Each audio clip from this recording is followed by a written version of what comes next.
오늘이 대림절 네 번째 주일이죠. 드디어 이번 주가 이제 성탄절이 있는 주간입니다. 대림절 그러면 우리가 잘 아는 것처럼 이 땅에 오신 예수님 그 탄생을 축하하고 또 우리에게 생명을 주러 오신 예수님께 감사하는 그런 절기이죠. 이게 성탄절을 준비하는 이 대림절의 의미를 한마디로 얘기하자면 기다림이라고 이해할 수 있습니다. 기다림. 우리 계속해서 기다림에 대해서 이야기를 했는데 사실 우리 인생은 늘 기다림의 연속이죠. 아까 현재가 산타 할아버지 얘기했는데 그 어릴 때부터 산타 할아버지의 선물을 기다렸죠. 성탄절보다 더 먼저 생각나는 게 예수님의 생일이 아니라 이 산타 할아버지가 주는 선물이었던 때가 있었죠. 뭐 그때부터 지금까지 기다림에 대한 대상이나 혹은 기다림의 내용은 달라졌을지 모르지만 여전히 우리는 뭔가를 기다리면서 살고 있죠. 아직 나타나지 않은 나의 반쪽을 기다리기도 하고요. 떠나간 그녀가 다시 돌아오기를 기다리는 사람도 있나요? 네. 기다리는다는 것이 사실은 우리 삶 가운데 늘 있는 일이죠. 특별히 성탄절이 되면 12월이 되면 우리는 이 땅에 오신 예수님을 생각하고 또 다시 오실 예수님에 대해서 더 많이 기다림을 가집니다. 근데 주님이 다시 오신다는 것, 주님이 다시 오실 때를 기다린다는 것, 이것은 우리 신앙에서 가장 궁극적인 어떤 행위이기도 합니다. 왜냐하면 우리 신앙의 근간이 뭔가 하면 주님 다시 오신다라는 것에 기초를 두고 있죠. 그래서 주님 다시 오신다라는 이것이 없어지면 사실은 굉장히 우리가 애매한 사람이 되어버립니다. 신앙이란 것이 다시 오실 주님을 기다리는 그 소망이 가장 큰 내용을 차지하고 있는데, 그래서 그날을 소망하면서 믿음을 지키고 또 우리의 삶을 만들어가고 있잖아요. 근데 그날이 없다면 그래서 그날에 대한 소망, 그것이 오늘 우리의 삶을 축복의 시간으로 하나님의 능력을 체험할 수 있는 시간으로 만들어주는 이유가 되기도 한다는 겁니다. 오늘 말씀은 여러분 잘 아시는 빌립보서 4장 말씀은 사도 바울의 권면이죠. 빌립보 교회를 향한 사도 바울의 권면입니다. 사실은 이 내용이 뭔가 하면 빌립보 교회에 문제가 생겼어요. 그 교회 안에 문제가 있어서 바울이 이 얘기를 듣고 로마에 있는 감옥에 갇혀 있으면서 빌립보 교회를 향해서 그 문제 때문에 편지를 쓴 내용입니다. 내용을 보면 그런 거죠. 기뻐하라. 너희 관용을 모든 사람에게 알게 해라. 아무것도 염려하지 말고 기도와 간구로 너희 구할 것을 감사함으로 하나님께 아뢰라. 그리고 또 주님의 평강이 너희 마음을 주장하게 하라. 뭐 이런 내용입니다. 사실 이 오늘 그 빌립보서 전체의 내용이 빌립보 교회를 향한 사도 바울의 권면이지만 그 내용을 가만히 보면 주님의 오심을 기다리면서 특별히 오늘 이 땅을 살아가는 우리들에게 어떻게 살아야 될 것인가, 어떻게 주님 오시는 날을 기다리면서 살아야 될 것인가 하는 것에 대한 좋은 지침이 되기도 합니다. 그래서 대림절 마지막 주간을 보내면서 오늘 우리가 이 말씀 통해서 주님의 다시 오심을 기다리며 살아가는 우리들에게 어떻게 하면 주님의 오심을 기다리며 살아갈 수 있을까, 어떻게 기다리는 것이 잘 기다리는 걸까 생각해 보려고 합니다. 첫 번째 얘기하는 게 기쁨이죠. 기쁨. 바울은 뭐라고 그래요? 항상 기뻐하라. 자, 근데 여러분 삶에서 항상 기뻐할 수 있나요? 여기에도 벌써 안 기쁜 사람이 굉장히 많이 있습니다. 근데 항상 기뻐하라 이렇게 얘기하죠. 삶에서 항상 기뻐할 수, 소주는 항상 기쁜가? 뭐 수능을 망쳤어요. 대학에 떨어졌어요. 대학을 졸업하는데 취직이 안 돼요. 취직했는데 잘렸어요. 기뻐할 수 있을까요? 그래? 건강에 문제가 생겼어요. 깨졌어요. 기뻐할 수 있을까요?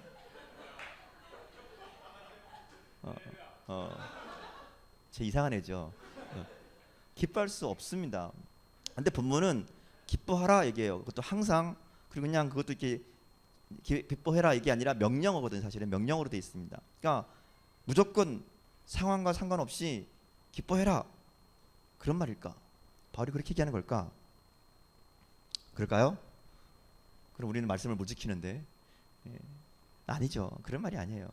이 말의 의미는 이렇게 보면 돼요. 우리의 삶의 주도권이 하나님께 있다라는 거예요.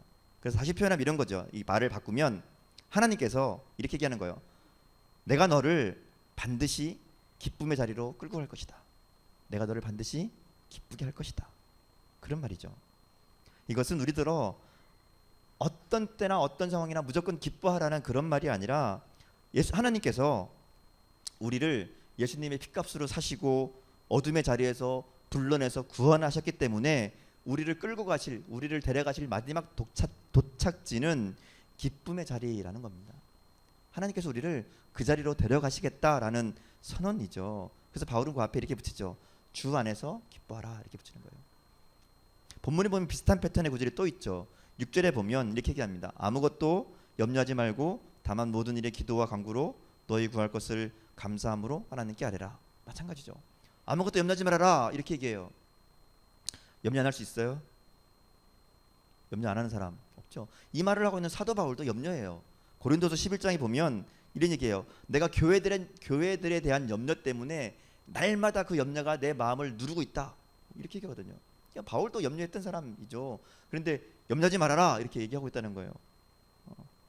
그래서 이 말은 염려거리가 있어도 염려하지 말라는 의미가 아니라 그 염려들의 주관자가 하나님이라는 거죠. 그 염려들 역시 하나님의 손에 달려 있다는 겁니다. 그래서 그 다음 얘기하잖아요. 뭐 얘기하는가 하면 다만 모든 일에 기도와 간구로 너희 구할 것을 감사함으로 하나님께 아뢰라. 우리의 모든 염려를 넘어서 마지막 목적지인 감사의 자리까지 하나님께서 우리를 인도하시겠다, 아니 우리와 함께 하시겠다, 그 내용이란 거죠. 우리가 할 일은 뭔가 하면 그 가운데 기도하는 거예요. 기도하는 거. 그래서 기도한다는 것은 그런 의미잖아요. 하나님, 내 힘으로 할 수 없습니다. 하나님의 도우심이 필요합니다. 하나님께서 인도해 주시기 원합니다 라는 게 기도이잖아요. 금식기도 하죠. 여러분 금식기도 왜 해요? 왜 금식하죠? 단식 투쟁하나요? 하나님 안 들어주시면 제가 밥을 안 먹고 하나님 앞에 이게 해주실 때까지 내가 밥을 끊겠습니다. 밥을 안 먹겠습니다. 뭐 그런 게 아니잖아요. 애들이 뭐 안 사준다고 사달라고 떼쓰면서 밥 안 먹는 게 아니라는 거죠. 그런 의미가 아니죠. 음식을 끊고 금식하고 기도한다는 건 그런 거죠. 하나님, 이거 내 힘으로 할 수 없는 문제입니다. 하나님이 해주셔야 됩니다라는 것을 금식으로 표현한다는 것이죠. 하나님만이 유일한 해결자이시라는 것을 고백하는 내용이라는 겁니다. 그래서 우리가 할 것은 뭐냐? 하나님의 도우심을 구하는 기도, 그거밖에 없다는 거죠. 그 다음 나오는 내용이 관용이죠. 관용. 사도 바울이 너희 관용을 모든 사람들에게 드러내라 말합니다. 보통 그 관용이 뭐죠? 뭘 관용이라고 그러죠? 관용이라는 것은 관용이라는 것은 뭔가 하면요, 그냥 단순히 친절하고 정중한 얘기가 아니라 옳은 것을 뛰어넘는, 뭐라고 설명하지? 옳은 것을 뛰어넘는 사랑, 옳은 것을 뛰어넘는 포용, 이런 게 관용이죠. 분명히 이건 맞는 거고 틀리는 게 정해져 있죠. 그럼에도 불구하고 맞고 틀리는 문제가 그 맞고 틀리는 끝나는 것이 아니라 그 가운데 사랑의 마음 때문에 틀린 것을 이해해 주기도 하고 맞는 것을 아니다고 할 수도 있는 그 마음, 그게 관용이라는 거예요.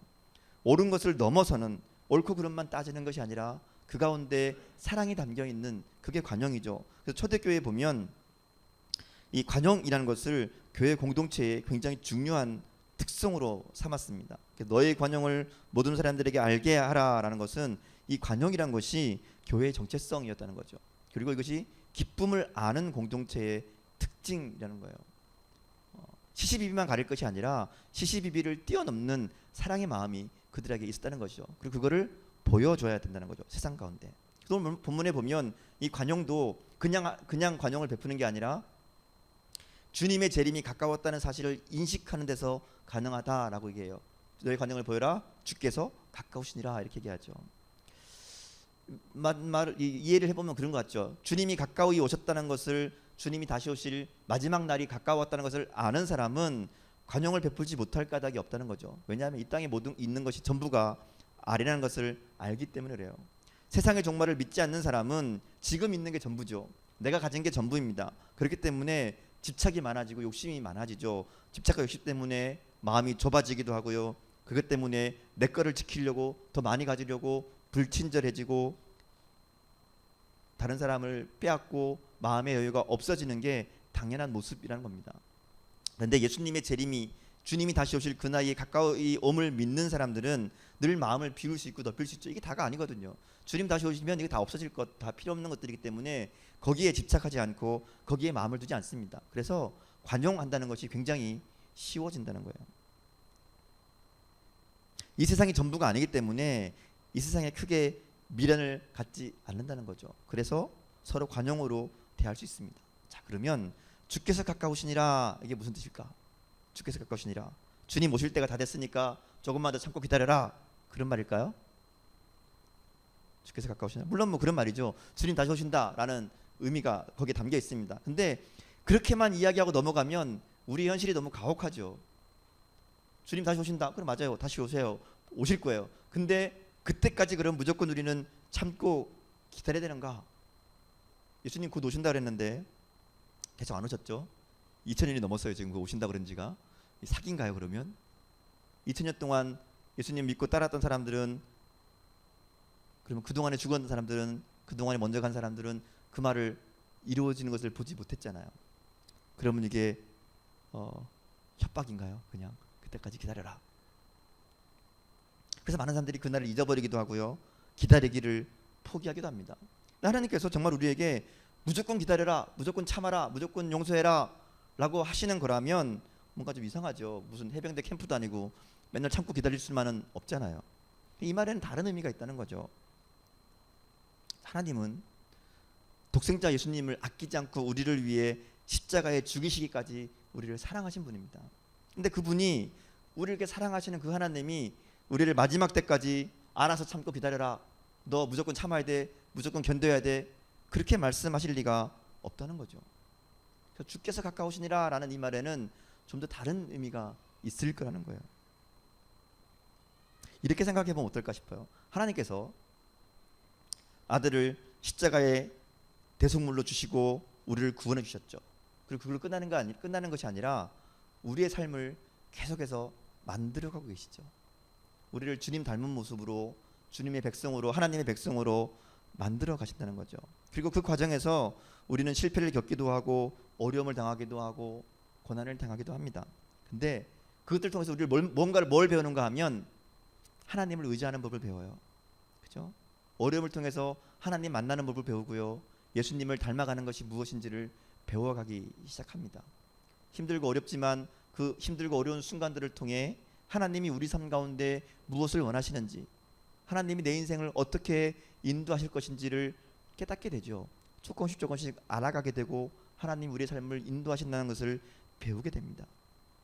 그러면서 깨닫는 게 뭔가 하면, 내 인생은 하나님의 손에 붙들려 있구나, 내가 하나님만 붙잡아야 되는구나 라는 것을 깨닫게 된다는 거죠. 그러면서 점점 우리의 삶이 하나님이 의도하신 대로 빚어가기 시작한다는 거예요.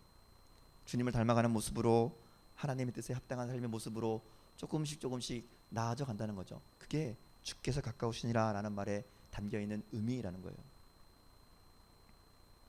이것은 우리가 고난과 시련을 견디고 감사의 자리에 이르기까지 내가 너를 끌고 가겠다, 너 무조건 참고 견뎌라, 힘들고 어려도 기뻐하고 무조건 염려하지 말고 기도하고 그래라 라는 말씀이 아니라, 내가 너를 그 자리에 이르기까지 인도해 갈 것이다, 너와 함께 할 것이다, 너를 그런 모습으로 빚어 갈 것이다 라는 하나님의 약속이라는 겁니다. 명령이 아니에요. 그런 과정을 통해서 하나님이 의도하신 그림이 우리 삶 가운데 나타나게 될 것이라는 약속의 말씀이란 겁니다. 말씀을 정리해 볼까요? 우리 인생의 주도권은 하나님께 달려있죠. 우리 삶은 하나님께 달려있습니다. 오늘 말씀은 우리에게 힘들고 어려워도 기뻐하고 염려하지 말고 조금만 더 참고 견뎌라는 말씀이 아니에요. 하나님께서 우리를 기쁨과 감사의 자리로 데려가실 것이고 그 모든 과정에서 우리와 함께 하실 것이라는 약속의 말씀이라는 겁니다. 그러면서 우리에게 말하시는 것이, 내가 너와 함께 할 것이니까, 내가 너를 그 자리까지 끌고 갈 것이니까, 너와 함께 할 것이니까 그날을 기다리며 오늘의 삶 속에서 어떤 일을 만나든지 포기하지 말고 절망하지 말고 하나님 붙잡고 견뎌내라는 말이죠.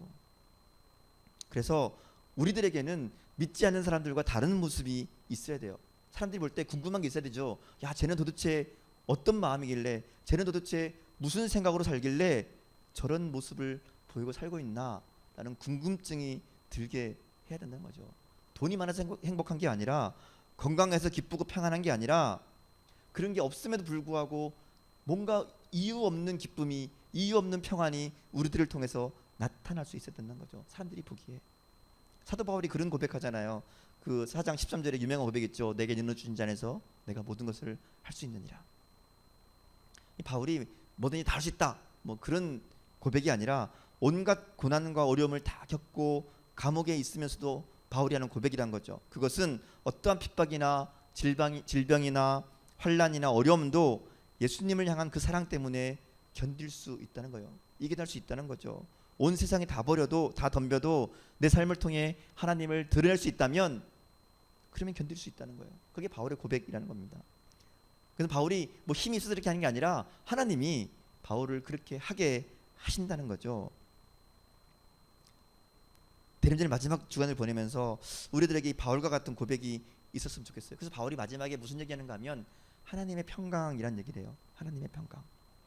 이것은 바울의 신앙 고백이고, 또 편지를 받는 빌립보 교회와 오늘 우리들에게 얘기해주는, 우리들이 경험하기 원하는 바울의 소망이기도 하다는 거죠. 하나님의 평강. 하나님의 평강은 예수님께서 이 땅에 오시면서 선포하셨던 은혜이기도 하죠. 하늘엔 영광, 땅에는 평화. 평강은 하나님께서 우리에게 주시는 가장 큰 선물이기도 합니다. 그리고 주님을 기다리는 우리에게 가장 필요한 은혜이기도 하죠. 주님의 다시 오심을 기다리는 이 시간에 세상 가운데 지쳐있는 염려와 근심 가운데 빠져있는 우리들에게 주님은 하나님의 평강을 얘기하세요. 하나님의 평강이 너희 마음과 너희 생각을 지킬 것이다. 하나님께서 너희의 삶을 만들어 가실 것이다. 너희 안에 기쁨을 만들어 주실 것이고, 너희의 염려를 감사함으로 바꿔주실 것이다. 너희들의 삶을 통해 하나님의 살아계심을 세상 가운데 드러내게 하실 것이다 하는 것이 오늘 말씀을 통해 주시는 하나님의 약속이라는 겁니다. 성탄을 기다리는 저와 여러분의 마음이 바로 이 하나님의 평강으로 가득 찰 수 있기를 바랍니다. 영원한 기쁨, 영원한 평강, 하나님이 주시는 그 평강이 우리 인생을 인도하실 그 하나님의 역사하심을 믿음으로, 또 기다림으로 우리의 삶을 통해 하나님의 살아계심을 증거할 수 있는 그런 여러분, 저와 여러분의 삶이 될 수 있기를 주님 이름으로 축원합니다. 함께 기도하시겠습니다.